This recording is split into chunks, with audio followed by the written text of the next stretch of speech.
everybody, it's Lani. Just a quick heads up, there is some discussion of depression and suicide in today's episode of Still Pretty.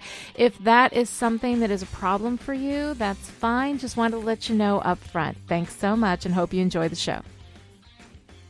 Welcome to Still Pretty, a Buffy the Vampire Slayer podcast from Chipperish Media. I'm story expert Lani Diane Rich, and with me here today is Passion of the Nerds, Ian Martin, stepping in for Noelle LaCroix, who has the week off.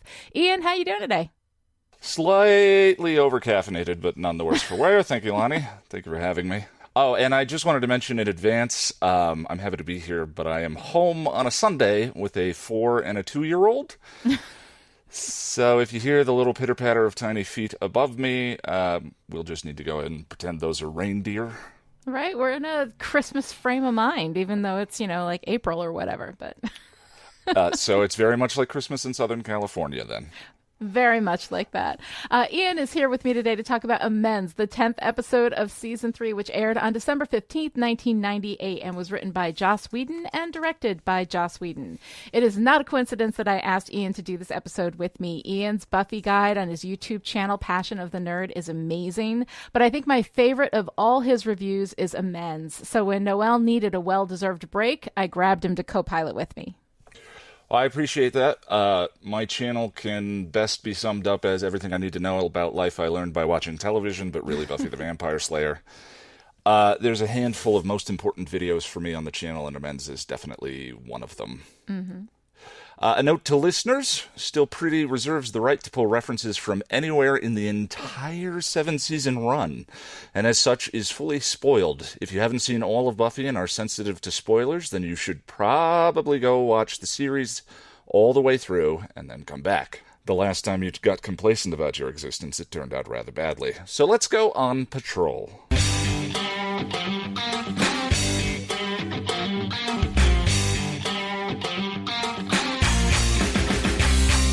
In Amends, we open with a flashback of Dublin in 1838 as Angelus collects on a debt by killing a terrified man named Daniel. In the present, Angel wakes up from the nightmare and walks around town among Christmas shoppers and carolers. He bumps into Buffy, and as they exchange awkward pleasantries, he sees the man he killed in Dublin all those years ago. Yeah, that can't be good. At school, Buffy is a bit worried about Angel's weirdness, but isn't sure whether she should tell Giles about it. Do you think something's wrong? Maybe you should tell Giles. No, I don't want to bug Giles. He's still kind of twitchy when it comes to the subject of Angel. Oh, it must be that whole Angel killed his girlfriend and tortured him thing. Hey, Giles is pretty petty when it comes to stuff like that. At school, everyone discusses their plans for the holiday break, and Cordelia zaps Xander hard about his family before bragging about going to Aspen and taking off. Willow reminds everyone multiple times that she is Jewish, and then Oz shows up and takes Willow aside to talk. I miss you. Like every second. It's like I lost an arm. Or worse, a torso. So, I think I'd be willing to give it a shot. Buffy goes to the tree lot with Joyce. Joyce wants to invite Faith over for Christmas, but when Buffy mentions inviting Giles, Joyce gets uncomfortable and walks away. Wonder why. Buffy continues to look through the tree lot on her own, discovering an odd patch of dead trees, which I'm sure has no significance whatsoever, just quirky Sunnydale being quirky. Cut to a bunch of chanting, blinded monks with sigils burned into their eyelids, and Angel wakes up from a bad dream. Buffy goes to Faith to invite her to Christmas Eve dinner, but Faith says she can't. Big party to go to. You know how it is. Angel visits Giles to ask for help, and Giles grabs a crossbow before inviting him in to hear him out. While Angel is trying to explain to Giles what's been happening to him, Jenny's ghost appears behind Giles, freaking Angel out. What? Don't you see her? Who?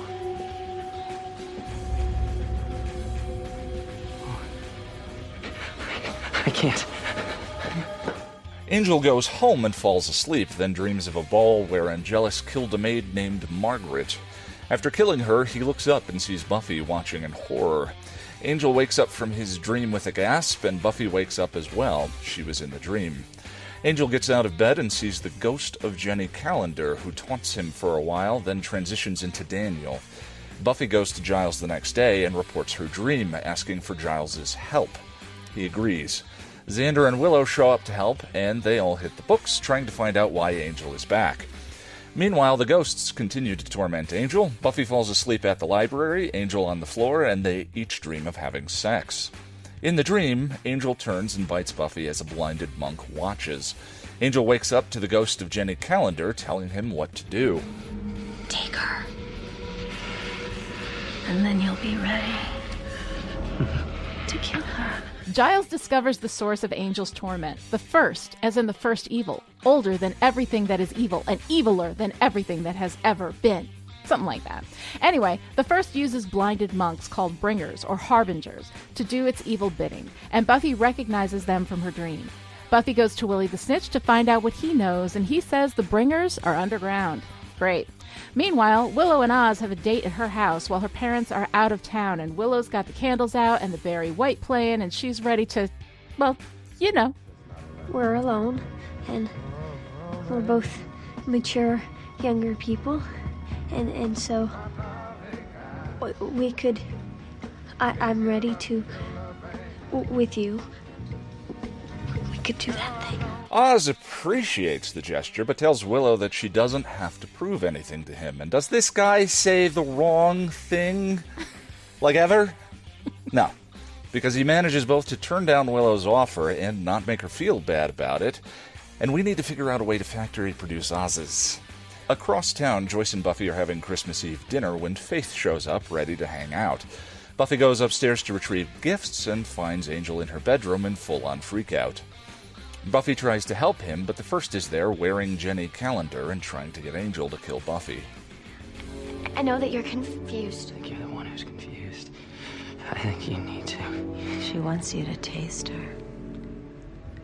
Think of the peace. You'll never have to see us again. Angel, how can I help you? Leave me alone!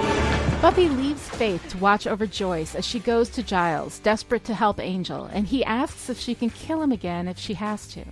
Back at the mansion, the first tells Angel that he was born to hurt Buffy, and as long as he's alive, that's what he'll do.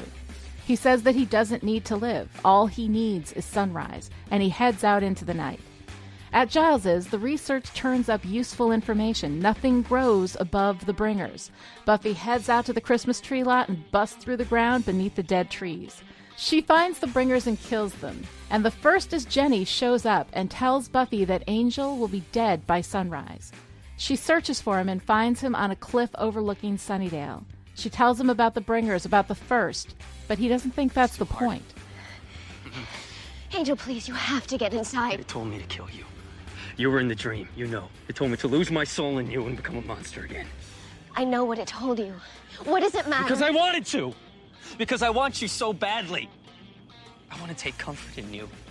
And I know it'll cost me my soul, and a part of me doesn't care. It's not the demon in me that needs killing, Buffy. It's the man.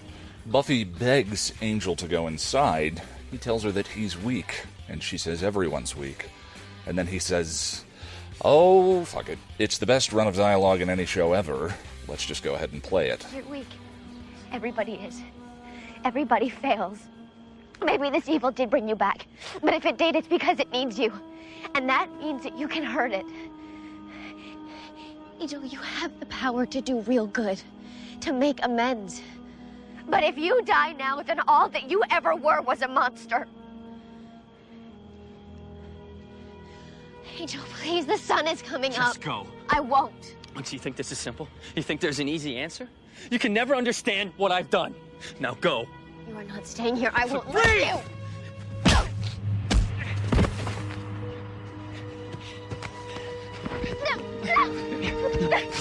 Am I a thing worth saving, huh? Am I a righteous man? The world wants me gone. What about me? I love you so much. And I tried to make you go away. I killed you and it didn't help. And I hate it. I hate that it's so hard. And that you can hurt me so much. I know everything that you did because you did it to me. God, I wish that I wished you dead. I don't. I can't.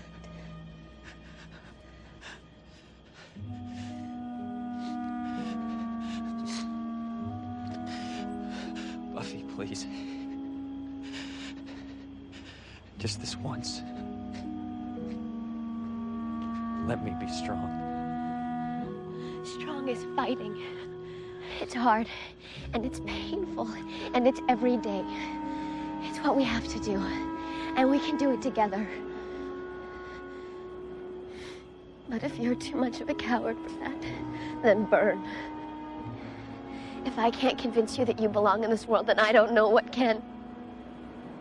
But do not expect me to watch. And don't expect me to mourn for you, because... It starts to snow, the clouds block the sun, Angel and Buffy stare into the sky dumbfounded. Oz and Willow go to the window and watch the snow fall in amazement. Joyce and Faith step outside and smile. Giles sips tea and has an understated British reaction. Xander snuggles deeper into his sleeping bag. And Buffy and Angel walk through the snowy streets of Sunnydale hand in hand, alive and together, and that's enough. For now. All right. So, Ian, here we are. I am so excited to have you with us here today. As I told you guys, Ian Martin is the host of the popular YouTube channel Passion of the Nerd, where he is in the process of reviewing every episode of Buffy. He has Buffy and Angel watching guides, and they're absolutely fantastic. He also does other movies and pop culture properties. Absolutely check it out. That's Passion of the Nerd. Do the search on YouTube. And right now, Ian and I are in the middle of working on a collaborative project that we're going to eventually be able to launch, because, you know, we both have tons of time for that kind of thing. But when Miss Noel's schedule got tight, I decided to pull him in to talk about Amends, which we were going to have him guest on with us anyway, because his Buffy guide to Amends is so amazing. So, Ian, thank you so much for stepping in and filling Noel's chunky heels today. I mean, you're actually co-hosting a show that you've never even guested on before. Oh, yeah, that's pretty neat. It's my pleasure. Thank you for having me. Well, I appreciate it. One confession that I have to make before we get started talking about Amends is that really up until fairly recently, Amends was not one of my favorite episodes. Flashbacks are a device that in general are not used well. I will say that Buffy uses them usually better than most writers do, but flashbacks tend to be this kind of cheap writing device that people go to when they want to just, put in some exposition, explain all this backstory. Often it's backstory that doesn't really necessarily need explaining or need that much time. And so as a device, it generally tends to be one of the weaker narrative devices out there. So whenever I usually get really, really annoyed. And the fight at the end for me between Buffy and Angel, while it is one of my favorite moments in all of Buffy now, used to feel really melodramatic and overcooked to me. And when the snow starts falling in this moment of miracle redemption, I mean, I just used to roll my eyes at it all the time. And now, I don't know, I love the concept of first evil. I talked about that when I did Buffy season 7 at the beginning of Still Pretty.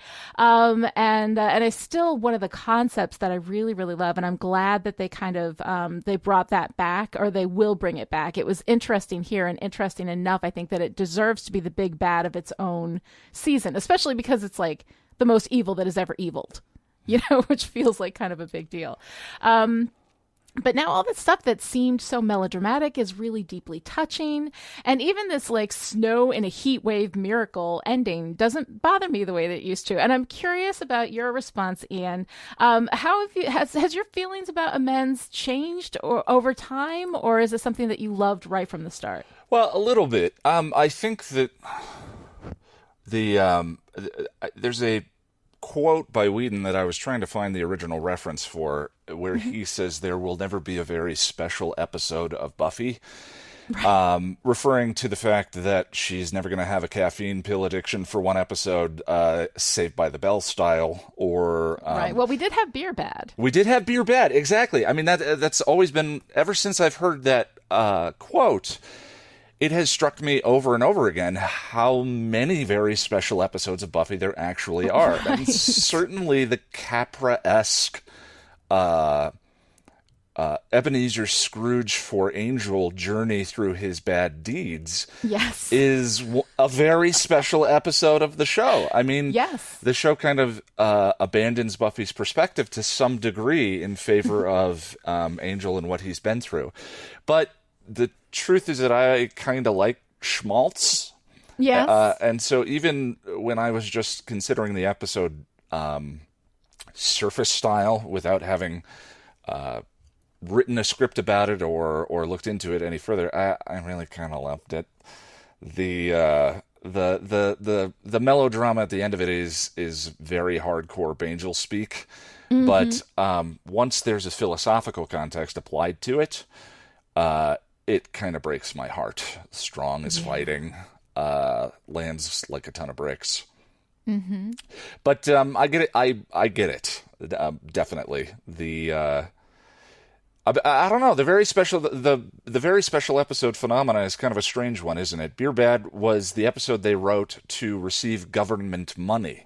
Right, which they ended up not getting. Yeah, which they didn't get because they decided, well, we'd rather tell the story the way we want to tell it. But yeah, it does seem to me that there are a lot of episodes like that. But I always kind of loved Amends because I love the Jimmy Stewart Wonderful Life that kind of trope, which is what this whole episode seems to be about. Yeah. Mm-hmm. Yeah, no, I hate It's a Wonderful Life too. I feel like there's something. I also hate the Muppets. Like, people have told me that my soul is dead inside, and I think there may be something to that. Like, I don't know. There's just something about that I just like.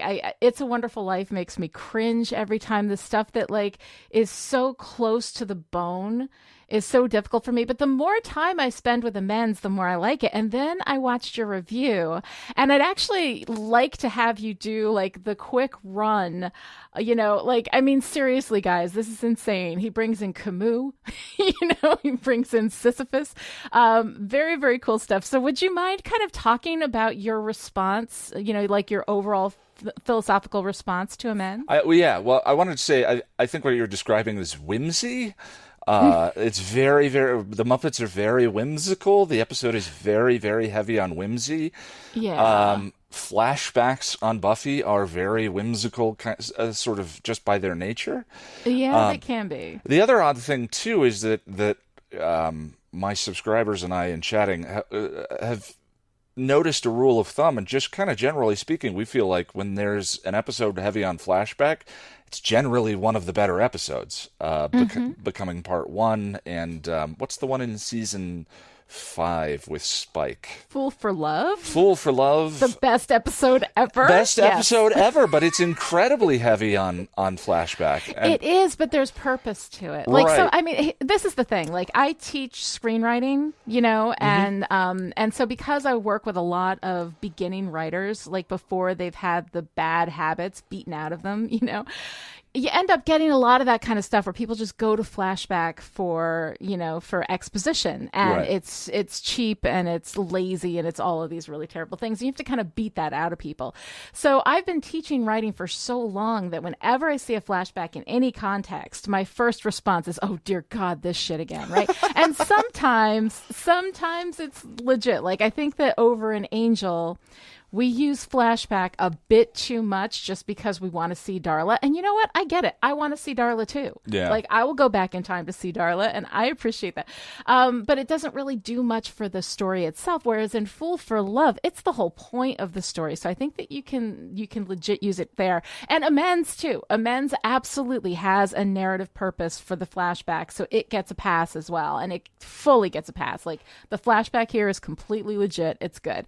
But there are just certain like devices that whenever I see them, part of me is going to my eye is going to start to twitch a little bit. And this is one of them. I was going to say one of those, I'm using quotation marks, for me is our dream sequences. Me too. Yeah, generally speaking, when I see a dream sequence in something, it's either a cheat, especially in a horror movie, or just not particularly additive. And Buffy is another exception to that. There's a whole episode that's a dream sequence in Restless.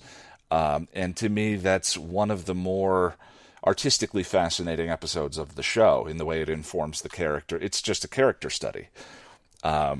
So I don't know if you feel the same way about dream sequences in regards to Buffy. Yes. Miles to go. Okay, not with regards to Buffy. Dream sequences in general, I feel like, okay, and here's another thing, Ian, I'm just like sharing all of my darkness with you today. Sure. I also really don't like poetry. Okay. I think I'm dark and broken inside is what I'm saying. But no, like, okay, dream sequences to me have this kind of shared DNA with bad poetry, you know, and I'm not saying like there's good poetry out there. There's stuff out there that I like. I hate Emily Dickinson, but like, you know, aside from that, like there's poetry out there. I like Dunn. There's poetry out there that's good. Like, I'm not saying it's all bad. But I'm saying that it's so easy to do badly and to hide behind it as some kind of inscrutable genius. Like, here is my ode to peanut butter, and you can't understand what it symbolizes because you don't understand the genius, but it means something. Like, the thing is, in Restless, I don't care for. I never have cared for it. Yeah, that's fair. Because it does feel like a lot of that kind of thing. Like, here is all this, you know, representative stuff. And the freaking, like, some of it is okay. Some of it I can handle. But then when they got the cheese man drives me crazy. I wear the cheese. It does not. What the fuck is that? Like, it feels like almost self-referential mocking to me, which I can actually take if that's what it is. But there's just some stuff. So poetry makes me cringe because it's so easy to do badly, and it's so easy to hide behind when people don't like it or understand it, that, oh, you just don't get my genius. And it also feels like a shortcut to depth. You know, that people like put all these symbols in there and they're like, here's this dream sequence and here's all this. And so now it means all of these things and look at my depth. And it becomes performative depth as opposed to actual literal depth. So a dream sequence in and of itself, like a flashback, like voiceover, like, you know, fractured tease, which is another one of the things that I hate. You know, the thing where it opens in the middle of the business and then it says 36 hours earlier. Like, I hate that stuff. That definitely feels like a cheat to me. Yeah. So there are ways to do it, I think, really, really well. But, you know, long story short, that's pretty much the list of devices that make me insane because people do use them poorly. And so Restless is something I'm going to have to kind of contend with when we get there at the end of season 4. Noelle, my co-host, loves Restless. I think she loves Restless. As I recall, she does. And a lot of people do. And whenever I say how much I hate Restless, I get the same response that I get with the Muppets. I get the same response that I get with poetry.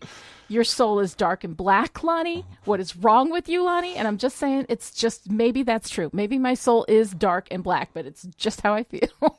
I mean, having a dark and black soul and liking Buffy is kind of redundant. Right. So anyone pointing that out, I feel like they're sort of missing the point. Right. But I get it. Possible. I get it. And I was thinking I get to open Buffy versus Dracula soon, and I've had the idea in my head for 2 years now for the opening of that video, and it's a callback to Graduation Day Part 2, which to me, based on the evidence of your, I don't want to say rant, but, you know, momentary... Oh, no, it's totally a rant. I do that all the time. We'll call it sidebar about dreams and poetry. There's a line that Faith has in a dream that says miles to go, counting down from 730, and miles to go is a reference to Robert Frost's poem, Stopping by Woods on a Snowy Evening, which will be the opening to Buffy versus Dracula, and the way that poem frames that moment to the gift. But anyway, I was just amused by the idea of a poem in a dream sequence being your nightmare. Right, no, basically is. All you got to do is add in a voiceover, and then I'm just going to need like the biggest bottle of whiskey. But it can be done well. Well, again... That sounds redundant. Biggest bottle of whiskey sounds pretty good with the Dark Soul and watching Buffy. There you go. It all comes together. So this let me do the existentialism, absurdism, Camus, and syphilis bit. Yes, I mean Sisyphus bit. So first of all, it's no secret that Whedon puts a very major emphasis on theme. There's a wonderful Nerdist podcast, which was a Mutant Enemy Writers reunion, and both David Fury and I believe it was Jane Espenson commented on how once they moved, they'd never have worked on a show where someone put as much emphasis on theme as Whedon did. So that being said, there's a 3-episode trilogy which kind of represents existentialism and more specifically his philosophy on absurdism, and that is The Wish, Amends, and Gingerbread. Now, before I get into it, I just want to give proper credit. When I first watched Buffy, I was aware that I had seen something rich with a perspective on how to live life, not only what life was about, but sort of a way of approaching and attacking life, or a way of distilling meaning from life. But I didn't really have access to that. So the first book that I reached out and read was Mark Field's book, Buffy the Vampire Slayer, Myth, Metaphor, and Morality, which lays out a lot of this beautifully if you're looking for something after this to go and pick up. So, within the existential dilemma, the universe is chaotic and meaningless, but we as human beings can't help but search for meaning, and meaning that is inherent to life. So, that's sort of functional existentialism. That imbalance is something that Albert Camus called the absurd. And one of the models he used for talking about absurdism was the myth of Sisyphus. So, Sisyphus was a man condemned by the gods to push a rock up a hill. Once the rock reached the top of the hill, it would roll back down to the bottom, and Sisyphus would go and get it. Forever. Now, why on earth, Camus wondered, does Sisyphus continue to do this? Why not sit at the top of the hill? Why not give up? Camus, at one point, said that there's one serious philosophical problem. The quote specifically is, "There is one truly serious philosophical problem, and that is suicide. Judging whether life is or is not worth living amounts to answering the fundamental question of philosophy. All the rest, whether or not the world has 3 dimensions, whether the mind has 9 or 12 categories, comes after." So at the end of Amends, we get Angel at the top of the hill with a big rock next to him, waiting for the sun to come up, and Buffy arguing for him to go and get his rock. Angel's existential crisis was first set up in Lover's Walk, when Spike is spying on him through the window. There's a very deliberate shot that pans up from him reading Nausea by Jean-Paul Sartre? Sartre? Either way, I'm going to get that wrong. I always get it wrong. Yeah.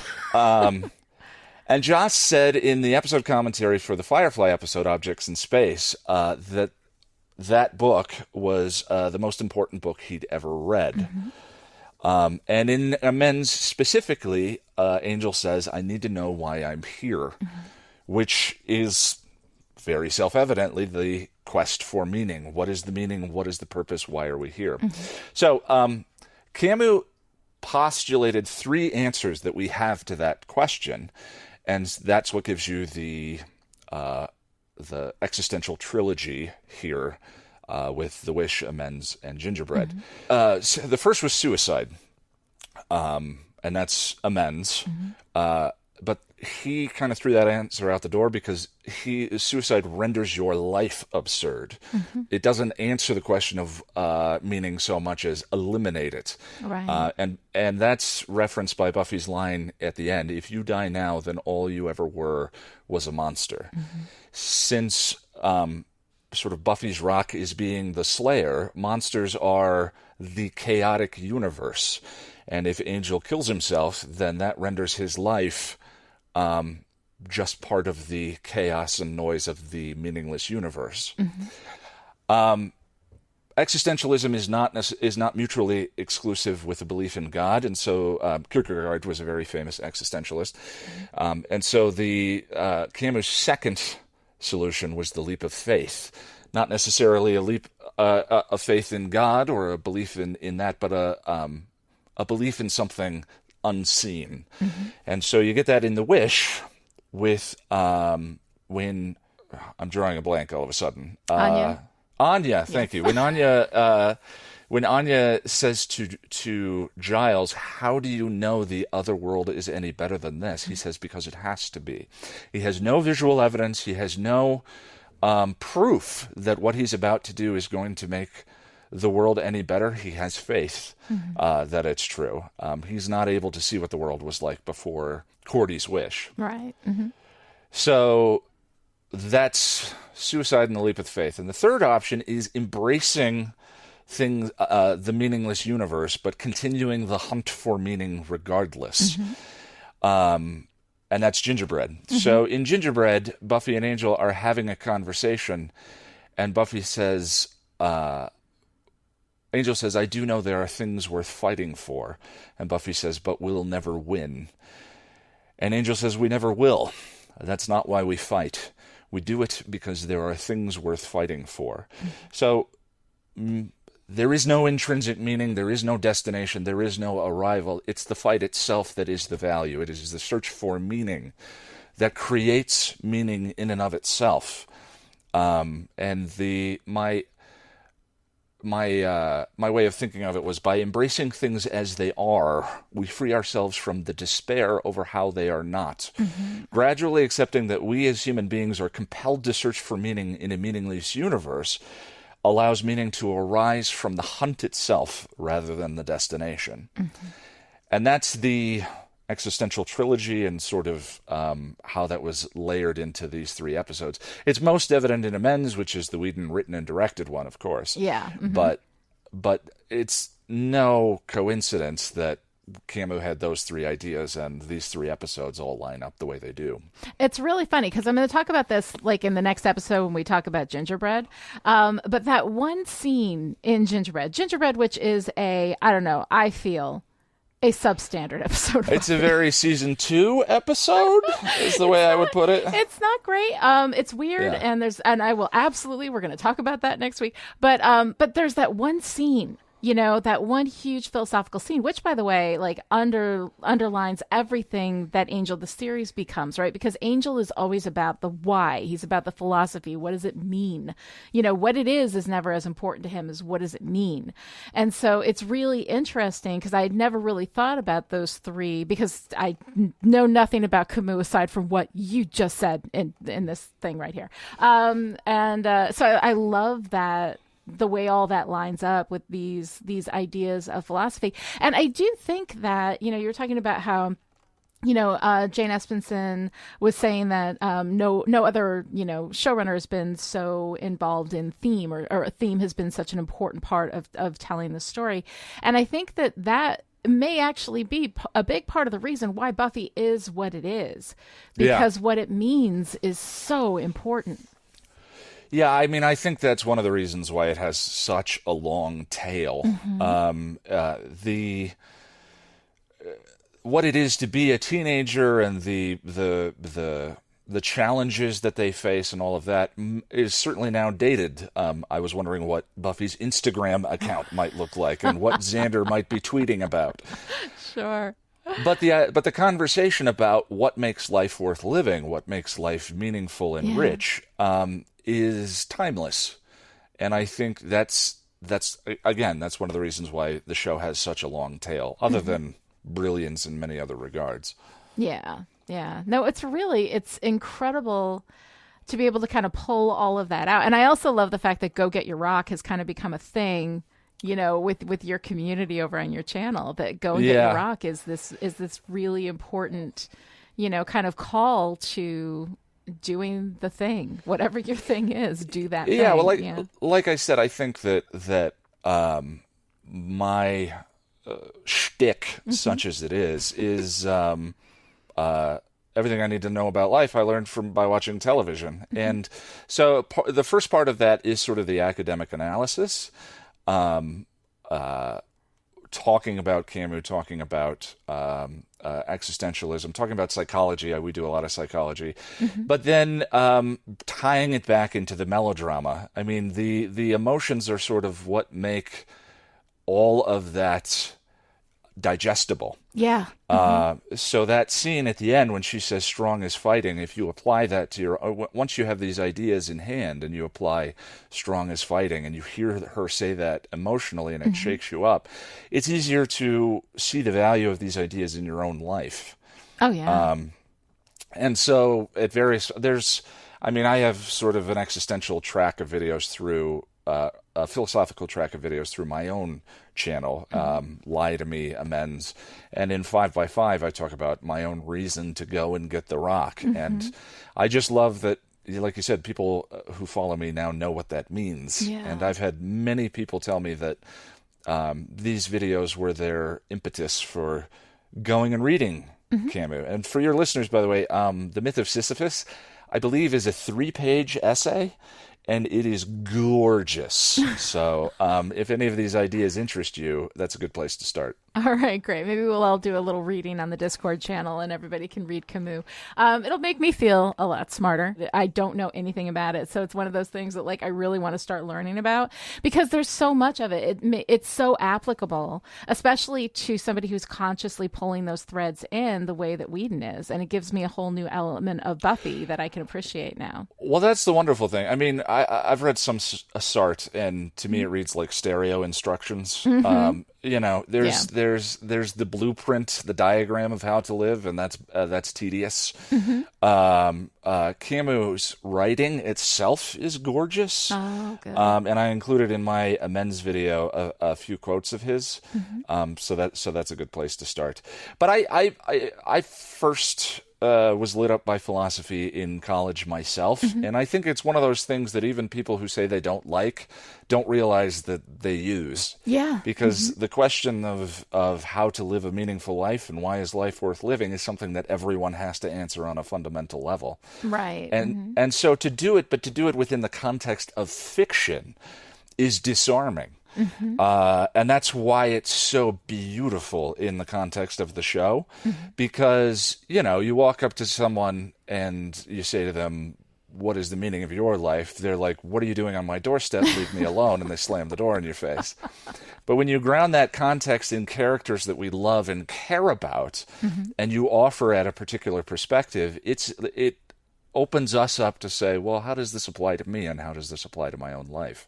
And that's powerful. I think that's really compelling. Yeah. Well, fiction, I mean, my whole background is story and narrative and studying all of that and kind of, and talking to other people about it. And I have a college class that I teach, and on the first day I go in and I'm like, you don't understand. Story is the most powerful force on earth. And then when I start explaining to people all of the things that story can do, it's life and death, but it's also education, it's philosophy, it's emotional healing. It does everything. We think that we go to story just for entertainment and it's nothing and it's fluff, but there's so much more going on. And there's so much more happening, and that's part of the reason why it's so powerful, is because people don't, their armor is down around it. They're like, Definitely. Oh, I'm just watching a TV show, but it really is more than that. Now I will say some, pieces do more deliberately with that, but almost everything is an examination of something. At the very least, our stories are a reflection of us back on ourselves, So it's always a mirror to hold up to, to who we really are. And that's the thing that I absolutely love about it. And learning about philosophy is one of the things that I've really wanted to get into, because I think it does. There's so much stuff happening in philosophy that happens in our stories. It's just coming at it from a different direction and knowing all of these people. Plus, it makes you sound really smart when you're like, oh, as Camus said in The Myth of Sisyphus, right? It impresses people at parties. I'm just saying, you pull that out of your back pocket. But also something that can impress people at parties is that you pissed off a lot of people on Tumblr, didn't you? Oh, yes. I like your segue. Thank you. I'm real good at that. I'm a professional. Well, I mean, story structure is not necessarily one of my emphasis. Actually, neither is philosophy. I'm mostly I just play jazz and talk about what I feel like when it comes to my channel. But there was so there's multiple levels to this, right? I need to try and set this up. All right. And bear with me, everyone. I'm not actually saying what I'm about to say. Okay? Don't send me letters. The show has text and subtext, and sometimes subtext of subtext. So, in season 2, Buffy had a boyfriend. Mm-hmm. They slept together, and the boyfriend turned into a major dick. Mm-hmm. Right? That is a reading of that season. Yes. Boyfriend comes back to her later in life in season 3, reformed. Mm-hmm. They start up again, and Buffy decides that the relationship is bad for them both and tries to end it. Boyfriend gets suicidal without her, and so Buffy allows the relationship to start up again. And then the boyfriend ends it right before prom, no less. Now, worst boyfriend ever or worst boyfriend ever? Well, Kelly Jones, the host of the Angel series, and I have this run that we do, which is, but Mama, I love him.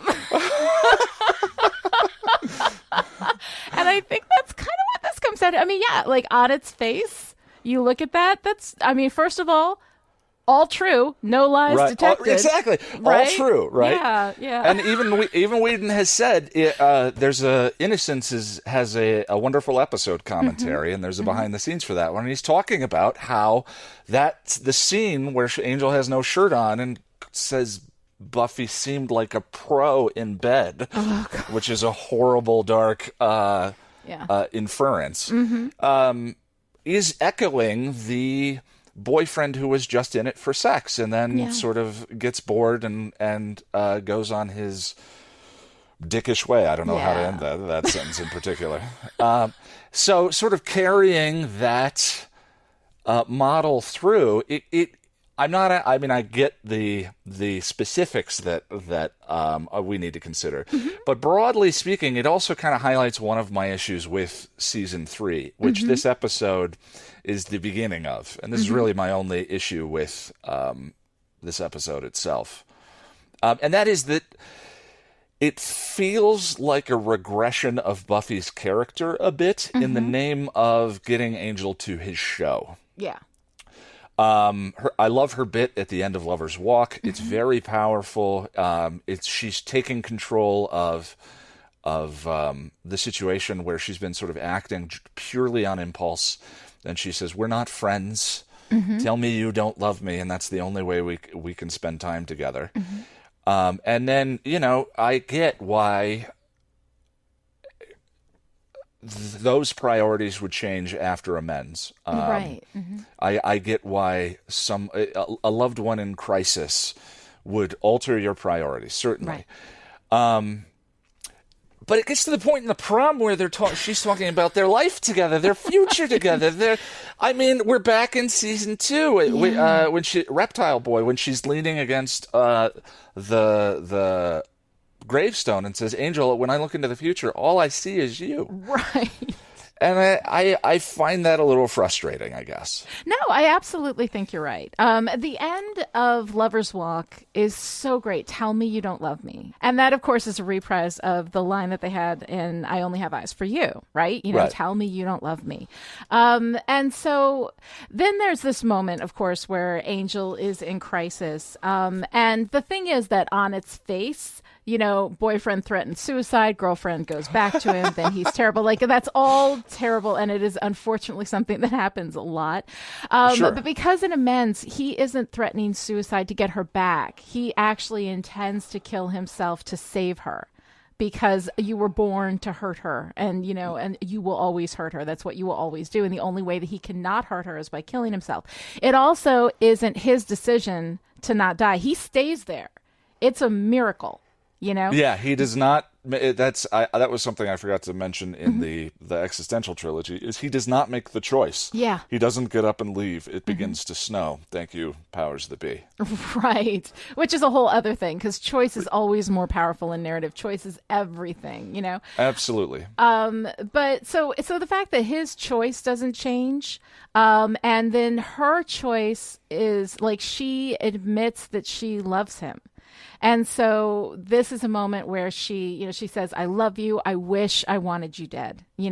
I don't, I love you. And that's it. And I can't, I don't know how to deal with that. Like, that's just the reality of it. So here we go from at the end of Lover's Walk, tell me you don't love me, which is a moment for her saying that she loves him, that she's accepted that she loves him and he's accepted that he loves her, but they cannot be together. And this is one of the things, like, false conflict is a conflict that if you have a conversation, it'll go away, right? Like Romeo and Juliet, no amount of talking is going to make Juliet not a Capulet. That means that you've got strong romantic conflict. And so here these two have strong romantic conflict because no matter what, he's a vampire, she's a slayer, she's mortal, he's not. No matter what, you've got all of that. He can't have kids. He can't go out in the day. There's all this kind of, she's got to get butcher's blood for him all the time, like all this kind of stuff. Right. So, so no matter what, Buffy and Angel have real romantic conflict. No matter how much you talk about it, he's always going to be a vampire, and that reality is always going to be part of it for them. And at the end of Lover's Walk, they recognize that. Right. They do. And it's beautiful. Yeah. And then we go into Amends. And it is absolutely a retcon, like, because we want the romance, because we want Buffy and Angel together, because we want, because Mama, I love him. Like that's it, So it's basically like we do all this really wonderful stuff that's truly painful, but there's no way. And even if they had, like, if at this point in Amends, she was like, because at that point where she's like, all I see is you, like, that's teenage melodrama bullshit.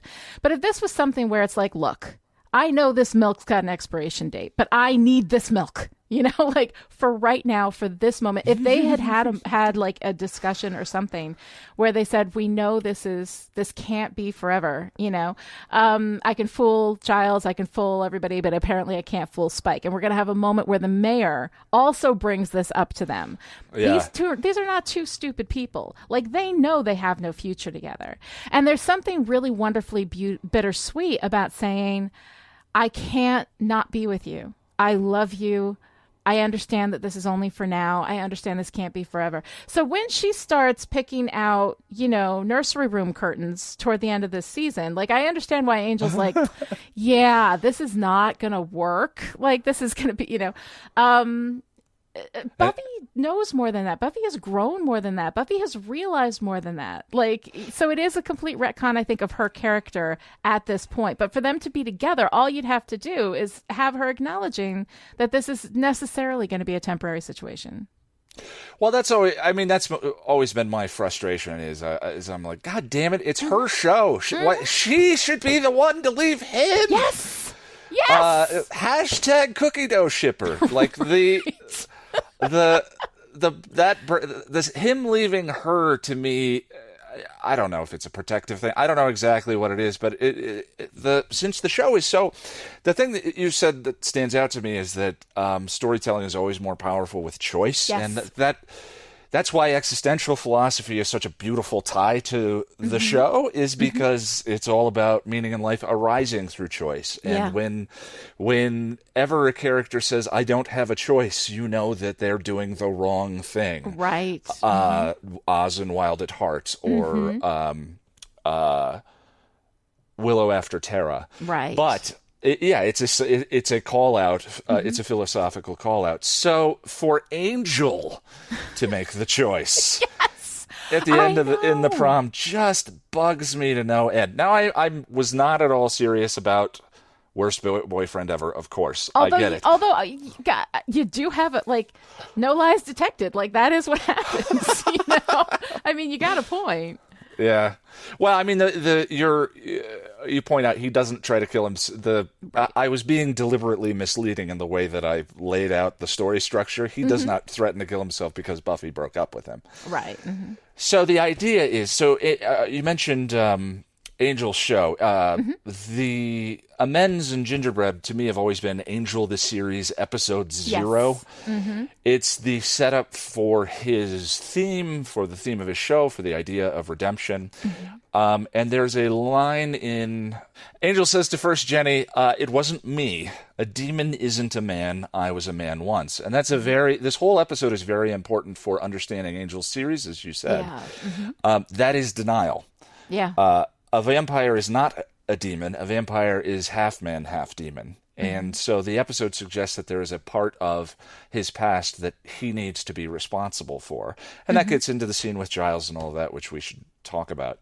But Angel's show is predicated on the idea that he needs to be redeemed for what happened as Angelus.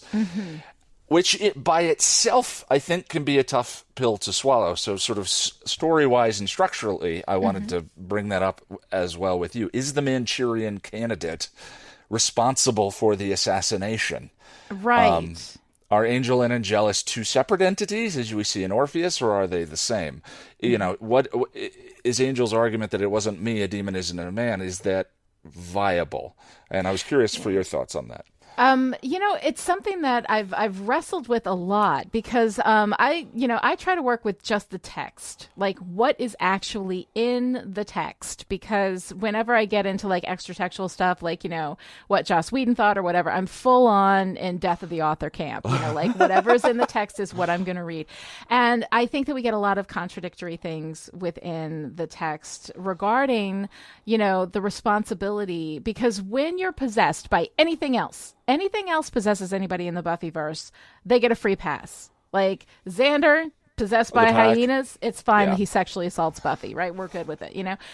They get a pass on everything they do. So how much control at any one moment? I mean, Xander at the end of the pack remembers everything that happened. Like, so he was present for it.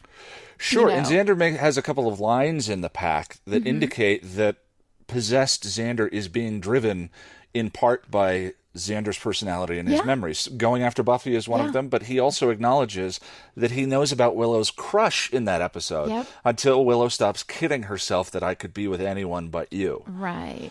Which to me also raises questions about him flirting with her in When She Was Bad. Yes. No, but that might be a different conversation. That's a whole other conversation. I'm still pissed off about that because they just have this moment where they almost kiss and then pretend like they didn't almost kiss. I mean, come on, TV show. So I get a little bit worked up about that. And then when they finally do have them kiss, it's way too late and it's all ruined. Whatever. So yeah, I have strong feelings. But anyway, back to this. So like clearly, the show is saying that who you are, you know, who he is with a soul.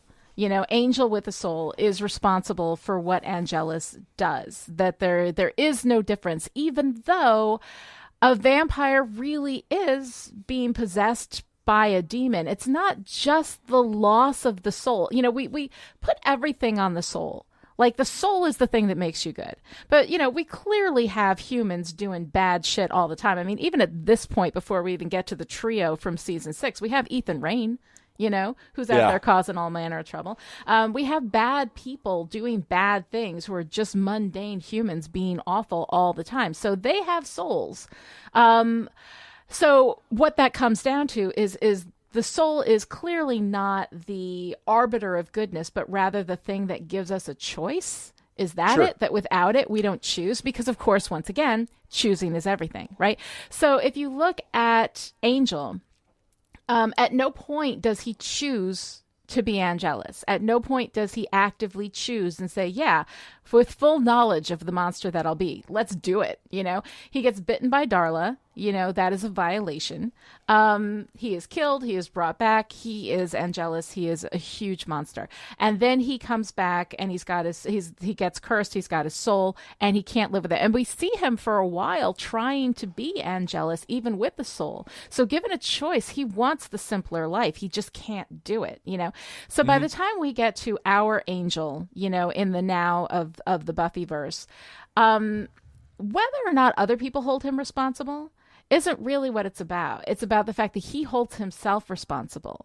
You know, he feels responsible for everything that he did as Angelus. And part of it is, too, that, and we get this a couple of times. We get it, I think, in an episode in Angel, and we get it here. You know, it's not the demon in me that needs killing. It's the man. I want to take, you know, my comfort in you. I want these things. I want to be simple. When I was just evil, it was simple. that there's something in that he misses even as Angel, that Angel still craves some of what Angelus was. And if you look back to who Liam was, before he was turned, drunken whoring layabout, right? I mean, like, no good, fighting with his father, causing all manner of trouble, breaking his mama's heart, that kind of thing. So I think that for Angel, it's like everybody else holding him responsible is one thing. Like, that really isn't his problem. I don't think that he cares whether anybody else holds him responsible. He holds himself responsible because part of him liked it, because he remembers liking it. I think part of him, even now, sort of wants it back, misses it, is nostalgic for it. And I think that is what haunts him.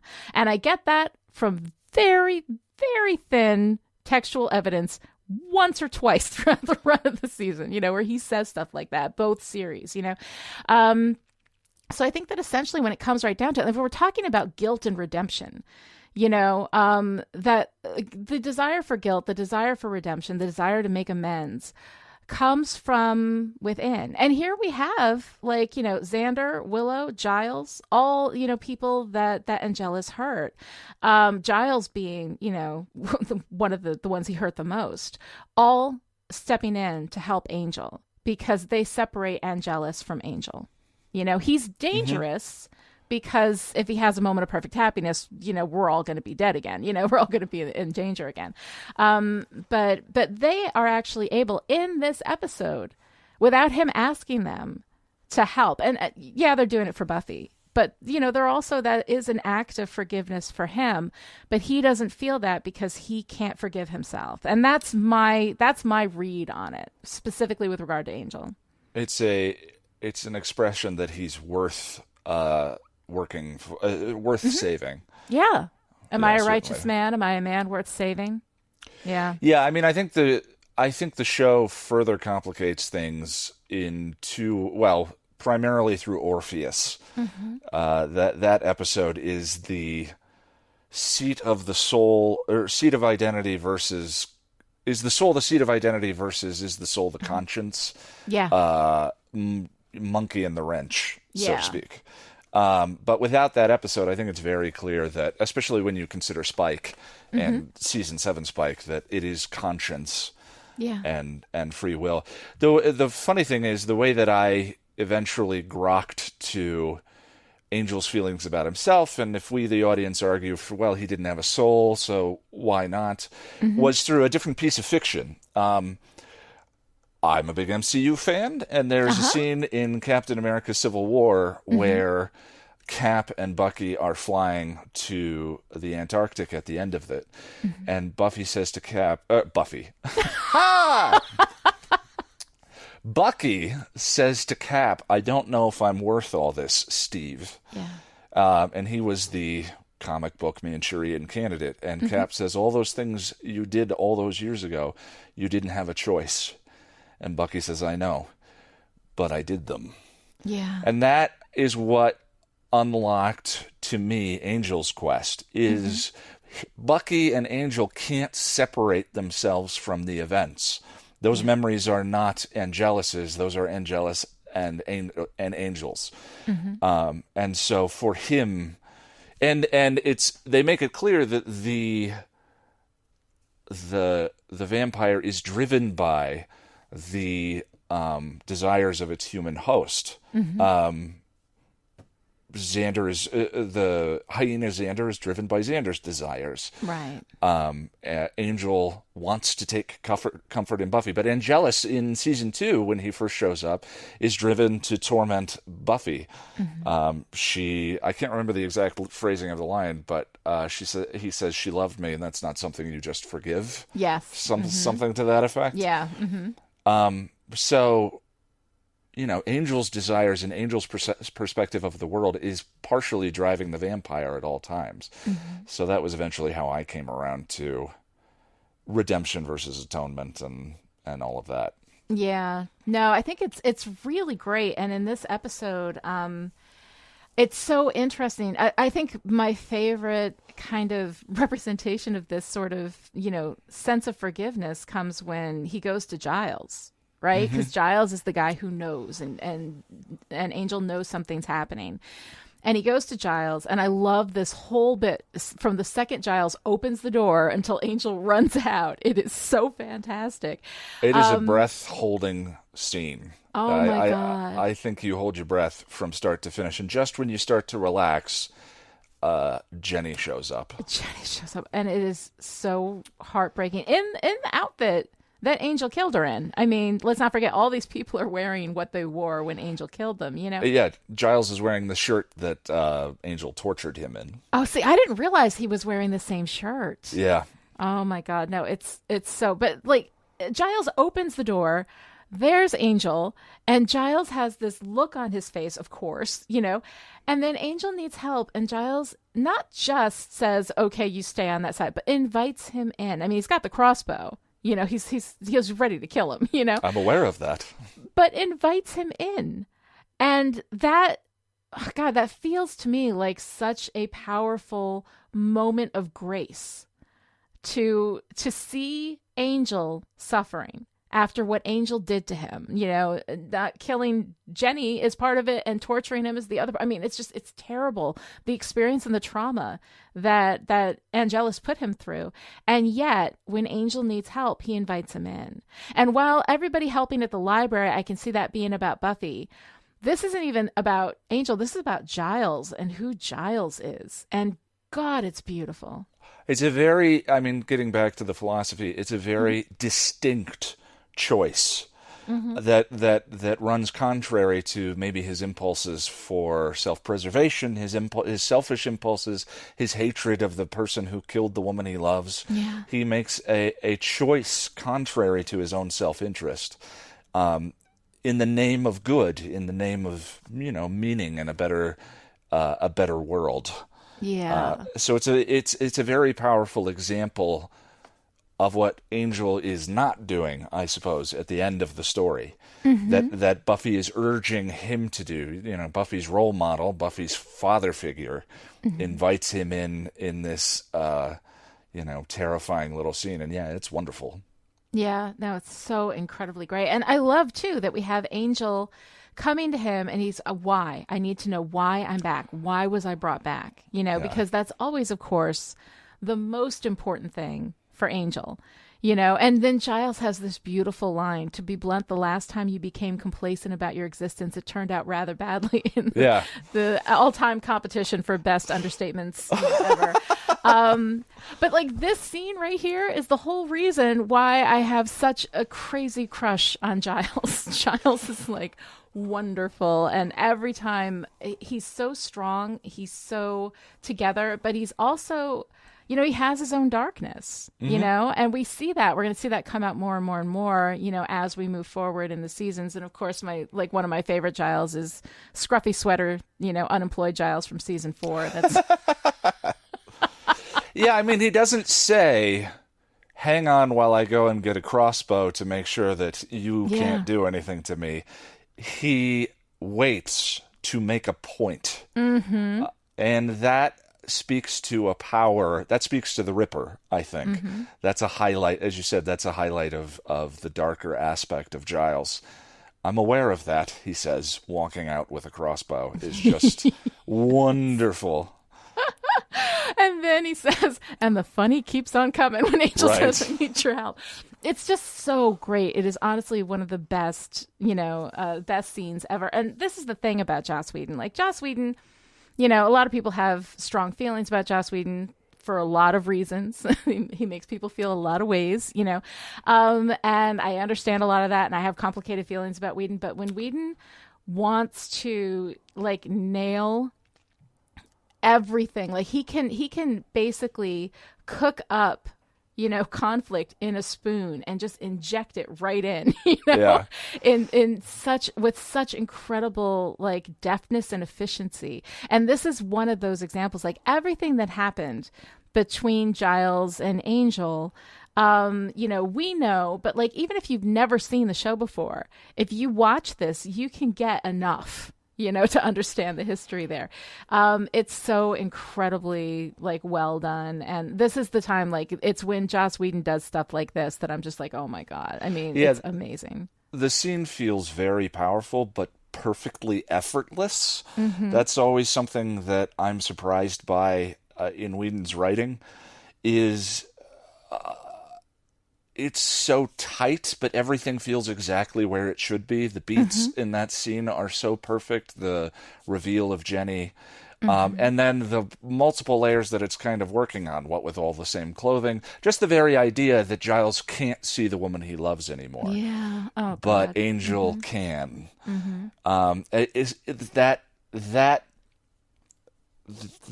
The physics of that scene show the pain of what has happened. That Jenny was taken from Giles by Angel, and so it's so good. It's so good. Yeah. And we have to have this. Like, this episode has to happen, because after everything that happened with Angelus, in season 2, we have to directly look at it and process it, and we do it through this episode, which is so beautifully done. And there was one thing that I saw in your video that you had pointed out that I was completely blown away by, but the guy in the modern suit. Yes, that was a chilling detail. There's so many times I've watched the show now a dozen times, but there is watching the show and then there is writing an essay about it, and in dissecting the episode, layers of it I see layers of it that I didn't before, and one of them is that guy is wearing modern clothing. One of the ghost in the suit torturing Angel is wearing contemporary clothing that existed after Angelus was cursed by the Romani. And so that guy and his children were murdered by Angel after innocence, after surprise and innocence. And that is a chilling, terrible thought to me. All of the things that Angelus was doing when he wasn't on camera. Yeah, no, it's really terrible. And I hadn't ever thought about it, because all of the other deaths were like, we'd seen Jenny, we'd seen what he'd done to Jenny. And we knew that back in the day, when he was romping around Europe, that was one. So there's the maid, and then there's the guy from the alley. And then when you see this guy and he's talking about how artfully his children were laid in their beds, and he's telling this, it is so incredibly chilling. And I had never really thought that this was Angelus 2.0. This was Angel when we knew him. He'd done this, and that's a big deal. Although watching the episode for this discussion, it's kind of like giggling in church. There's a line right after that where she says, "That's what makes you different from other beasts. They kill to feed, you take more kinds of pleasure in it." I was like, well, we've put GoPros on house cats now, so we know that's not the case. God, they're little psychopaths. They kitties kill for entertainment. So okay, Angelus and cute little house cats. All right, and on that note, we are going to take a moment to hear from our sponsor. This episode of Still Pretty is brought to you by Atonement, Forgiveness, Redemption, and Amends. Look, we all screw up from time to time. Sometimes it's not that big a deal.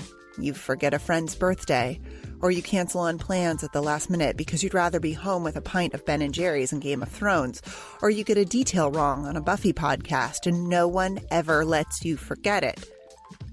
Or maybe you've done something truly horrible. Maybe you were cruel. Maybe you lied about something that mattered. Maybe you said something you can't ever take back. Maybe you hurt someone you love. Maybe it's even worse than all that. Maybe you can't imagine ever being able to make up for it all. So why even try? Maybe you think you're just broken and wrong and beyond redemption, so why bother? Because without striving for redemption, you can't move forward. You are locked forever in the same space, because no matter where you go or what you do or how many times you try to start over, you can't. Not without facing your ghosts and demons first. Go to the people you've hurt and use the code "I'm sorry," and then use it again and again until you can behave "I'm sorry." We can't guarantee forgiveness.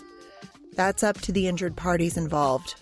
But we can tell you that the only shot in hell you have at getting past the ghosts that haunt you is through the door they stand in front of. The only way out is through. And this is the part where we ask you to go to patreon.com/chipperish and throw us a few bucks. But you know what? Today's about you. Do better and feel better. But most of all, never give up hope. Unless it's Scott Hope. Kick that dude to the curb immediately.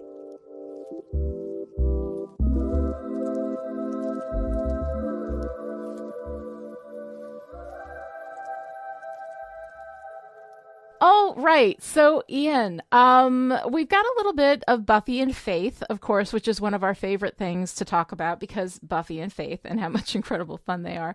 I love how, Buffy feels bad about Faith. She clearly misses her.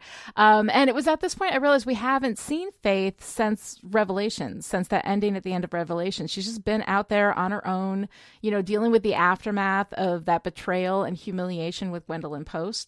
And just shutting herself off from friends and community. And then recently we talked about The Wish, where we see the Alterna Buffy, like who Buffy would have been if she didn't have friends and community. That what being the Slayer does to you, without family and friends to kind of keep you connected to your humanity, you can really quickly lose it, And so thinking about Faith being out there on her own this whole time, and she's like 17, living in a trashy motel. I mean, with Christmas lights. So, at least there's still that. Right. It's spotting. But it's really nice. Like when Faith shows up and says, yeah, I had that big party to go to, but I'll hang out here with you guys. And then Buffy leaves her to, keep an eye on Joyce, which I think is a really nice show of trust and family and everything. It's really kind of sweet way of bringing Faith back in. So I was curious, like, how you felt about Faith in this episode. Well, my audience member, like, every perspective on the Buffyverse exists. That's something I've learned in doing this is, I learned that in season 1 by the fact that there are people who love season 1, and I couldn't fathom that at the time. And there are people who make an argument for Go Fish and She. Oh God. Yeah. My learned approach, I guess, is well, they're the ones better off. If they can get something out of this episode that I can't, then more power to them. I always get shit for defending Reptile Boy, but Reptile Boy has some. I love Reptile Boy. Okay, thank you. Thank you very much. Reptile Boy. People make fun of me for that, but I think Reptile Boy actually has some legit chops going on. Every episode of the show has scenes that make watching the episode worthwhile. Even Go Fish. You've got Xander in a banana hammock, and and you've got Cordy arguing for how she and Fish Xander can make the relationship work. I mean, no matter what, there's always something. There's always something, where the Wild Things Are has Behind Blue Eyes Giles. Yes. I mean, there's, speaking of stupid, sexy, smoldering Giles. I'm here for it. I don't care. I have no shame. You could hammer a nail into a board with that chin. So when I see Faith in this episode, something that has been brought up to me by my audience, and that I can't really unsee anymore, is there's a question as to whether, in what way the Scoobies drove Faith away. So Buffy treated Faith as a threat early on, and then sort of made abortive attempts to ingratiate herself to her, and in this episode, her showing up at Faith's place, and Faith calls, your mom told you to come here, didn't she? Yeah, very self-evidently, Sarah Michelle Gellar is playing that scene like her mom made her invite her to her birthday party. That was me, but in this case, it was Christmas.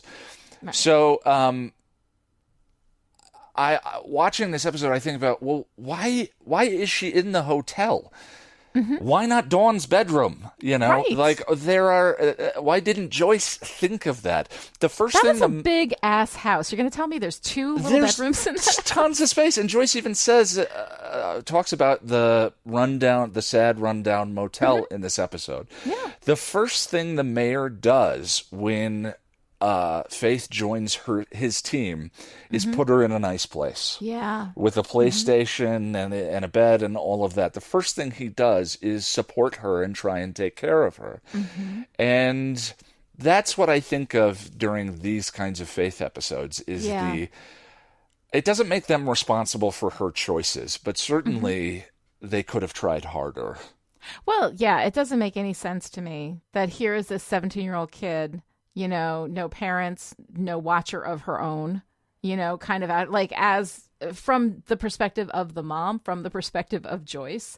Like, you wouldn't be inviting her over for dinner. You'd be inviting her in to stay, you know? Like, she's a slayer. Like, she needs to be, somebody needs to take care of her. Don't even get me started on the fucking Watchers Council. That's a long conversation. That but is a whole other discussion, yeah. It feels like a breakdown of empathy on multiple fronts, including Giles. You know that he has a couch. You know he's her watcher for now. Yeah. Why? You know, we see him interact with her so little, and that makes the mayor's interactions with her incredibly powerful. I mean, I've suggested that the mayor and Faith are the dark mirror of Giles and Buffy. Oh, absolutely. Yeah, because you've got that whole father relationship. And that's why their relationship is codependent and evil, but so endearing. I know. When the mayor leans on the box of Gavrock and listens to her story about jumping off the cliff, and Harry Groner says, "Not you, though," with such love and connection. Yeah. So frustration. Long story, slightly less long. Frustration is what I feel with a lot of Faith's sequences early on. Yeah, no, definitely. But I do really appreciate the Christmas lights. I love that she is decorating her environment because environment is very important, and Faith obviously realizes that. So another thing we've got here, you know, if we're talking about Amends, we've got the Willow and Oz reunion, which is so fantastic. And I just have to play Oz's speech because he's like the best ever. Oz, I'm ready. Okay, well, don't take this the wrong way. But I'm not. Are you scared? Because I thought you had... No, I have. But this is different. I mean, you look great. You know, and you got the Barry working for you, and it's all good. But when it happens, I want it to be because we both needed to, for the same reason. You don't have to prove anything to me. I just wanted you to know. I know. I get the message. And I have to say, like, Oz has this incredible ability to say no. You know, to like turn someone down and do it in such a way that you actually feel even more secure in the relationship. His after rejection, being rejected. Yeah, his rejection is empowering. It really is. He's so amazing. Like, I gotta say, and there's nothing in the world sexier than a man who has his shit together. And even as I say it, I realize that I've got huge things for like both Dark Wesley and Spike.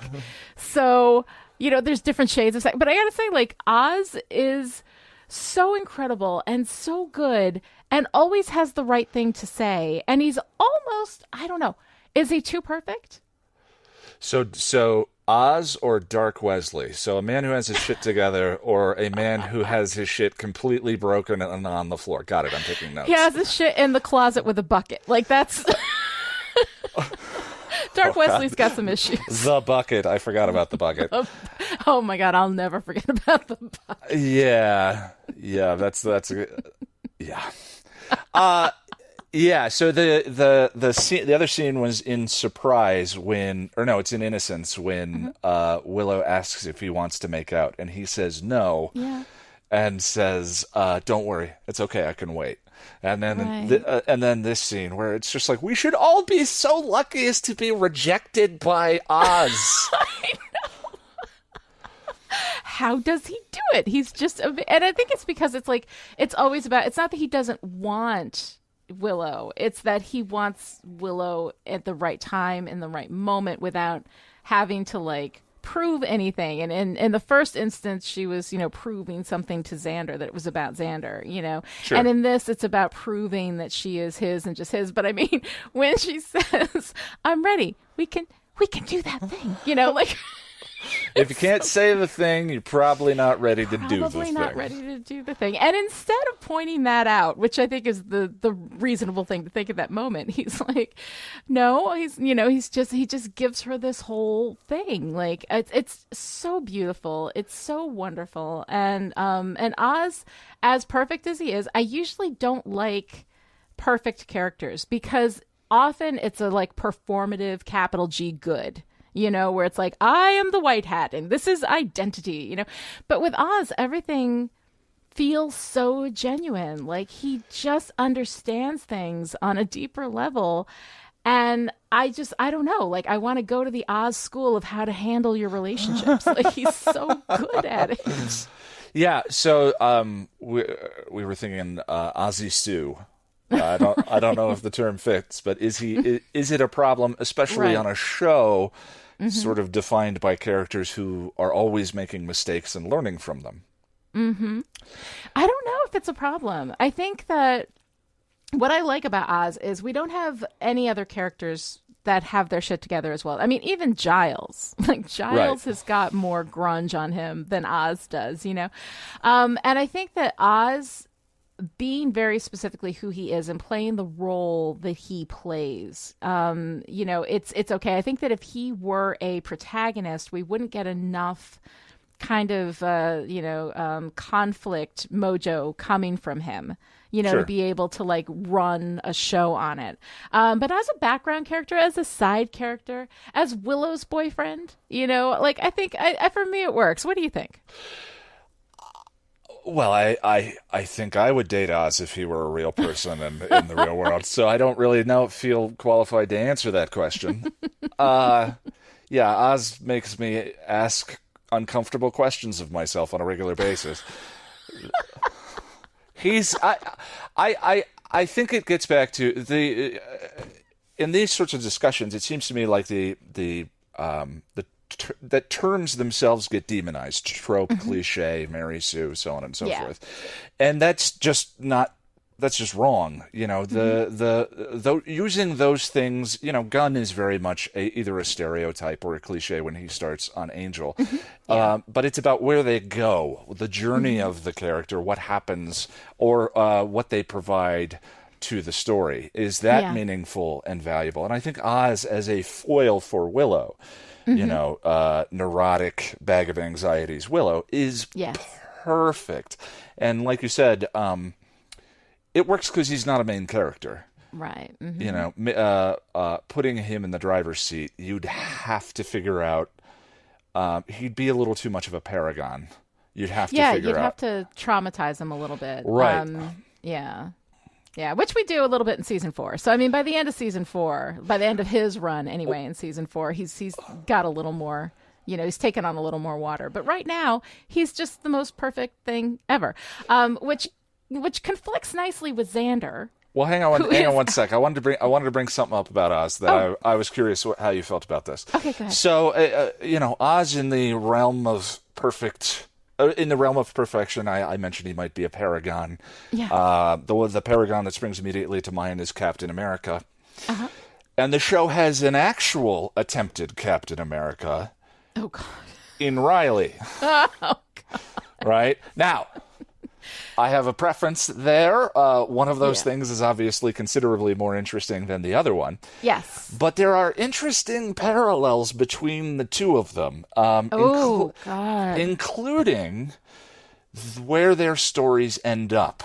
The parallels to me of Oz cheating on Willow in a sort of the dark world drove him to do it kind of way, and Riley going out and getting himself bitten, which to me is the most interesting that Riley is on the show. Oh, absolutely. Yeah. The height of Riley interesting. Yeah, the writers themselves have said they didn't know how to write that character in season 4. Once they started throwing baggage at him, it's funny that the writers need characters with baggage. Yes.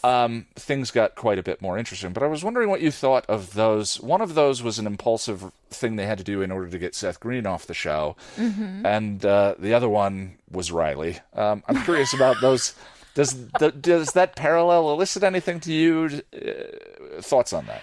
I think that the whole Oz everything is done better than the Riley anything. Well, yes. So, I mean, I think like Oz sleeping with Veruca, at that point in the season, I always had a little bit of a, well, this is a sudden turn, kind of thing. But the fact that she is also a werewolf, like to have somebody show up in your life all of a sudden who can understand you in a way that nobody else can really understand you, who can it's the whole thing about being seen. Right. I mean, this is a big thing now. Everybody's like, I feel seen. I want to feel seen. And it's so important to be seen. And so something that Veruca can understand that Willow can't, and that Oz keeps away from Willow, as much as he can. Right. Does that beast part of him? Does that episode not suffer from you said you gave a term for conflict that could be solved by a conversation? Oh, yes, the false conflict. The false conflict. Yeah. All of Friends, as an example. Yes. Does that story not suffer from that? If he had just had a conversation with her about Veruca. Yeah. Oh, yeah. No, absolutely. Like, there's things in that story, like, that happens. First of all, it all happens really, really quick. And I understand they had to quickly, move Seth Green off the show, and it happens, right? Yeah, absolutely. So I think that the concept of it is better than the execution of it. Because the fact is that what Willow and Oz have is real conflict once you get past that conversation, though. Is the fact that he is a werewolf, and that is becoming a bigger part of his identity and a bigger part of, he is always put the werewolf aside. The werewolf's 3 days. For 3 nights a month, I gotta hang out and chill. But he can never really indulge that part of himself, whereas it's a part. And then, of course, they have him go and completely deny that part of himself, which I think, story-wise, you're looking more for an integration as opposed to the complete denial of it, that his ability to pretend that he isn't this thing is what will bring him back to Willow. And at that point, Willow is completely changed. So, yes, this is fully spoiled. I'm just telling you. I warned you guys at the beginning. So, I mean, that, and when you compare it to Riley, first of all, yes, when Riley's issue with not being stronger and better and, everything than Buffy, comes from his essential insecurity, not just as a man, but as a human being. He can't handle her being stronger and more powerful than him. I love that he got upset over her number. They very specifically have the conversation. How the number... and he got intimidated by her number of kills, but the parallel that's supposed to be is pretty obvious. Oh yeah, absolutely. Yeah. And he's the worst. He's the worst all the way through. From the beginning, he is. I have this archetype that I've built called the floppy hair douchebag. And whether or not they actually have floppy hair, they are in their soul. Is Scott Hope at his soul floppy hair douchebag? It's this guy comes in so charming. But this very superficial performative charm, the let's go see Buster Keaton charm, that kind of bullshit, right? And so you've got that in Scott Hope, you've got that in Parker, you've got that in Riley, you've got that Gilmore Girls is really so into the floppy haired douchebag. Not a one, except for Luke, is not a floppy haired douchebag, and then he becomes one as soon as he starts dating a Gilmore Girl. It's a whole problem there. Any man dates a Gilmore Girl, instantly douche. Instant douche if he wasn't before. But that's a whole other discussion on another show. But so anyway, Riley is the classic floppy haired douchebag. He comes in, he's so charming. They have the meet cute. She drops the books on his head, and all this kind of stuff. And it's just truly, truly terrible, the whole thing. And he's also got this super soldier thing going on. And he's from Iowa, which is, apparently shorthand. It's like your Metro card pass to like goodness, if you're from Iowa or the Midwest or whatever.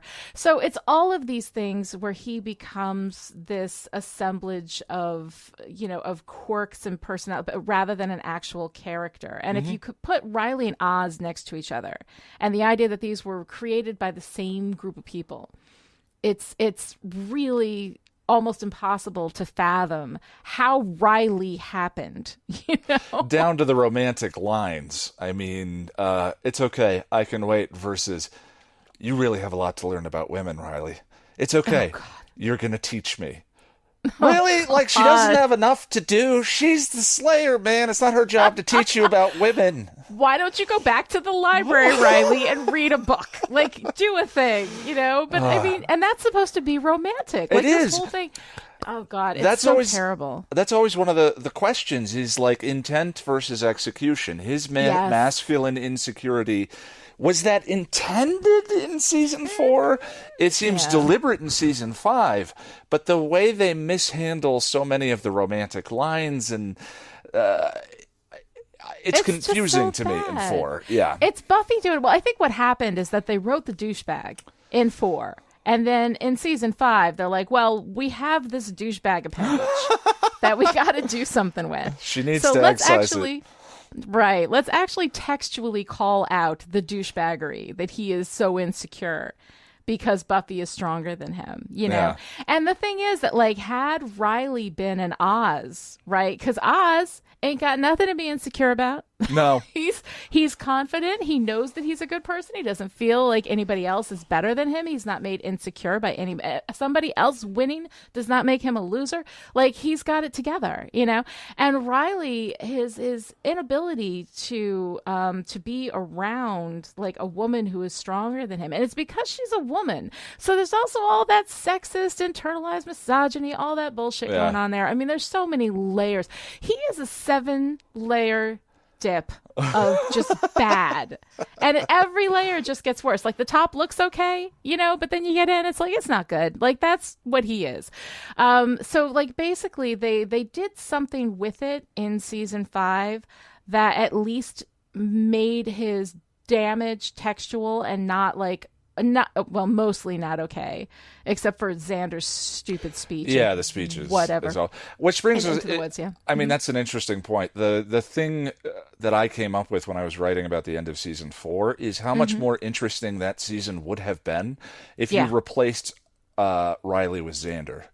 Yeah. Xander had the military background. Xander, which allowed him to fast track his way through the military program over summer break. We've never seen a soldier who knows as much as you do. And Xander gets stationed in Sunnydale for this secret program called the Initiative. But everything you've just said about masculine insecurity and all of that was already created in Xander. The Zeppo. Yeah. Xander is sitting at the table with Oz having a conversation about his thing. And so all of those themes would have fit so much more naturally and smoothly into season 4 had they been put through a character that we found more interesting. That we actually care about. Yeah, that we actually care about. Yeah. Yeah. And so, and it's also that forced romance too. This like, it basically, I'm hot, you're hot, let's be hot together, which is the least interesting kind of romance. Like, in order to build a romance, you have to have people who have stuff in common, who work well together. And I mean, we see them at the end of Hush, they work well together, getting rid of the gentleman. So, I mean, well, actually, no, they don't. Because he's sitting there and she's dissonant. like, break the thing, and he breaks the wrong thing. Right. Their fighting is dissonant in that scene. Yeah, no, it really is. So they don't even work well together. I mean, that's how you build a good romance, not by, we have two hot people and they look good together, but that you show that two people, who they are at their core, is essentially compatible and that they are good together. And like, that's how you build a romance. And so many people don't understand how to build romance, that romance is not about the big hyperbolic, love gestures and whatever. Like, that stuff can be fun, but you've got to have at the core of it a love story, that these are two people that are so good together that they just kind of click, And when you tell that story, when people really work well together, that's when you see a great romance happening. And for me, like, I also have this thing where I love a love story between, and I very specifically a woman and her work, but anybody in their work. But for me, like, a love story between a woman and her work. You know, for me, like, His Girl Friday is not about Hildy and Walter for me. It's about Hildy and journalism. Like, that's what that romance is, you know? So I love that kind of love story. So for me personally, like, the easy path to that is have two people who are working together, who work really well together. And then you kind of build something from there. But here we just have these two people, and they could have worked well together, but they didn't. You know, and they're still, like, they're just together because they're both pretty. Yeah, you know? I was struck by the ugly Oz version of Riley, just the parallel with the Paragon aspect and the way in which they're both kind of written off the show. But yeah, for sure, Oz and Willow are written in the stars in more of a way than Riley and Buffy, which felt forced and painful from the beginning. It was like, we have to have, it's, you know, it's choosing the person who's there as opposed to, like, waiting for somebody good. Forrest and Riley have more chemistry than Buffy and Riley do. Oh yeah, if Forrest and Riley had just run off together in the beginning, everybody would have been happier. Absolutely. Get rid of both of them. All right, so we've covered all that. You were talking a little bit about Xander, so that kind of, like, brings me back to Xander in Amends. So one of the things that I kind of like here is we have sort of a direct textual acknowledgement of Xander's family situation, which is something that we've heard, like, jokes about. You know, we've had, like, little bits of, you know, his Uncle Rory, you know, booze and fur flying, like, you know, after 5 p.m. Booze, horse, and fur flying after 5 p.m., right? The taxidermist. So we have a lot of this stuff from Xander where we've gotten a hint about his family, but here's this moment of like real vulnerability when Cordelia says, you know, you sleep outside to avoid your family's drunken Christmas brawls, you know, and she only says that in front of Willow and Buffy, but Xander is like, yeah, and I was really hoping that you would betray that confidence. So that little interaction does so much. I mean, first of all, it shows that, you know, we're actually textually and openly acknowledging that Xander's family life is seriously bad. Also, that he's so close with Buffy and Willow, but apparently was embarrassed that Cordelia would mention it in front of them, so doesn't talk to them about it. I mean, Willow, you would think that he would absolutely talk to Willow about it. Right. So do you think Willow knows? I mean, Willow's got to know. Well, one of the lines that she says to Xander earlier on is, if Xander says, my mom's making the legendary order to the Chinese place. Yes. And she says, do your parents even have a stove? And so, yeah, the details of Xander's home life being meted out so slowly until you get to Restless are really fascinating. I love that. And like you said, this is the very first open acknowledgement of it, and I do feel like Willow would know. I think that Xander would be more prone to acknowledge it to her through his humor than as a moment of vulnerability. I mean, my thought was Xander's sort of tortured home life kind of explains his gallows humor. Yeah. It explains why he's the joker of the group, and it's to sort of hide this painful background at home. But in a love relationship, in an intimate relationship as he had with Cordy, that moment could be given without being dressed up with his kind of usual veneer of humor, which is why that scene is so devastating. Well, yeah, because like you don't really think about Xander and Cordelia as having that kind of like deep emotional closeness, you know, because you don't really see that. They're always joking around, always lighthearted, you know, and for him to have shared that with her, that like emotionally vulnerable with her, that he wasn't even with Buffy and Willow, that's a big deal. Yeah, absolutely. And it makes that cut that she does that much more, you know, vile, I guess, for lack of a better term. As Buffy says, she certainly returned to form. I mean, it's a tough thing, given what he did to her. Yeah. Certainly, Cordy's half of the relationship with him has been shown to be rare moments of vulnerability for her, wearing the heart and standing up to Harmony and all of that. And so, there's just ugly on both sides of that breakup. Yeah, no, it's really, really sad. But then we get this moment, and I mean, one of the things, like, empathy is the antidote to shame, right? That's something that a lot of people talk about. Brene Brown does a whole run on shame, which is fantastic. So I highly recommend anybody who's interested in that, go look to Brene Brown's work. But empathy is an antidote to shame. Here, Xander is, it's Christmas time. Clearly, that is a bad time for him, for his family. He's just had this acknowledged openly, not just acknowledged openly in front of people, but as a cut from somebody that he trusted. So all of that has got to be sending Xander into a shame spiral. And the thing that I love about this is that he responds to that not by receiving empathy, but by giving it. Like when he walks in, when Buffy needs help, like helping out Angel, he just steps in and says, "What can I do?" And just completely steps up, is not snarky about it. He just steps in and says, I'm gonna help you out, for the Hanukkah spirit, right? And ordinarily I would find that to be a bit of a sharp turn for him, but given like that huge vulnerability that he'd been hit with earlier, I see that shame or that empathy coming in as his way of fighting that shame in himself. And it's really kind of nice. It is. It's also the end. I believe it's the end of the Xander jealous over Angel. God, we can't put a nail in that coffin. Right. I mean, from season 1 onwards. I don't like you. At the end of the day, I think you're just a vampire, and I guess a guy's got to make time, be undead to make time with you, over and over and over again. This episode kind of represents the punctuation mark on that aspect of his character, because I don't think it comes up again. Yeah. No, I don't think it does. Yeah. I think we're finally done with that, which is good, because that went on about, 3 seasons too long. Yeah, it was exhausting. That needed to die in the first season. So one of the other things that I wanted to talk to you about is actually this idea of the first evil. Because I actually really love this idea of the first evil.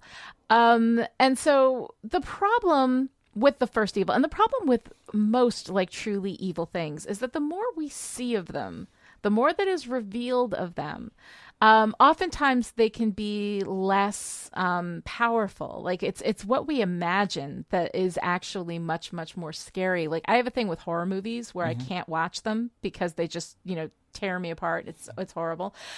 So what I do is I close my eyes and then I listen. The terrible, effective audio work is just incredibly powerful. And what I imagine in my head is even worse than anything people could put on screen. But I do this to myself all the time. But a good villain is kind of kept in the shadows. And what I love about the first, as it's kind of, represented here, and then, and then in season 7 fumbled a little bit. But the idea that it's non-corporeal, that here's the thing that cannot physically touch you, but man, it can mentally mess with you like you would not believe. And it also has, all of the bringers that can physically do terrible things as well. Dressing it up in dead people, like that's genius. Yeah. That's beautiful. Having the dead speak. Oh, God. I mean, that's so incredibly devastating. And when they bring it out back in season 7, I think it starts out really, really strong. It gets wobbly there towards the middle and the end of the season. But the first is a scary entity, as, I get it, you're evil, but it is actually kind of like a powerful kind of evil. What do you think about the first? I'm curious to hear your thoughts. I think that what they were, I think what they were going for was remarkable. The idea that the evil in all of us, the evil intrinsic to the universe, that chaos itself as an idea could be construed as evil, and so it doesn't work through plans or plots necessarily so much as getting us to do things that we're afraid of, or saying terrible things that we fear about ourselves or other people. I thought that was brilliant. Yeah. It just makes it difficult to come up with a season arc. Yeah. Which is why you get avatars for the first through the bringers, which are less effective and less interesting. As much as then eventually Caleb. Right? Yeah, as much as I love Nathan Fillion, Caleb has some weird things that I have not worked out for myself because I haven't had to write about that season yet. Right. But there's something that feels a little off about it and a little less threatening. And then when they defeat the army, what happens to the first? There are a lot of questions, but just the notion that the biggest big bad that they would ever have to overcome is the big bad inside of everyone is a really lovely idea. Yeah, I love that too. And when they do it as more of an internal, kind of infection at the beginning of season 7, I think it's so much more effective. Yes. When they turn people against themselves, I think that's incredible. And having Buffy, like one of the things, and I talk about this in the early Still Pretties where I was doing season 7. One of the things that I really love is that, every season we have something Buffy can punch. And then for the final season to have something Buffy can't punch, that she has to find another way to fight this thing, I think was really, really great. And then we get the uber vamps and it becomes just something Buffy can punch again, So it kind of like, it sort of misses out on all of the things that could have made it so great. But I think conceptually, I love the first as a concept, and I love that it comes from this episode that is tied so deeply to like the philosophy behind Buffy. Right. Even though most of the philosophy stuff, most of the direct textual questioning of what is the why ends up moving over into Angel, and this is definitely like a pilot for Angel, because it's so much more philosophical. It's so much more, it never loses sight of being about the why. Well, it loses sight of some things. Sometimes for a while. Angel's a mixed bag. It's good when it's good. Yeah. It's good when it's good. All right. So, Ian, at the end of every episode, we have a celebration. We talk about what our favorite part is. So, in Amends, what's your favorite part? I think it has to be strong as fighting. Not specifically. I mean, the scene is wonderful, but that line has such resonance for me personally. And I, as we were talking about earlier, one of the reasons I think the show has survived for as long as it has and been as resonant and important for people as long as it has is because of theme. And as much as the ins and outs of being a teenager may change and become dated in the show, that conversation about meaningful life and meaningful existence is timeless. And I'm definitely what you might call a high-functioning neurotic, and sort of the existential dark is always creeping in. But whenever I hear that line, I definitely feel my own courage bubbling up. Oh, yeah. No, it's so incredibly great. And like for me, my favorite part is just that whole ending run. Like all of it, am I a righteous man? Am I a thing worth saving? It's not the demon in me that needs killing. It's the man. And then Buffy's, I wish I wanted you dead. Like all of it is so resonant in a way for me that that I haven't really had that experience before. Watching it, I'm like, I didn't like Amends at first because of superficial stuff. Then as I got deeper into it, in a few watches, I was like, it's okay. Now, like that ending thing, which I used to roll my eyes at the melodrama, I'm like, I don't care. I'm too old to be cool. I just give it up. Like, I don't, if it's melodramatic, I don't care because there's stuff there that's happening that is so incredible, so powerful. And I absolutely love it. And I'm just going to, hug the Capra out of it. I don't care. It's fine.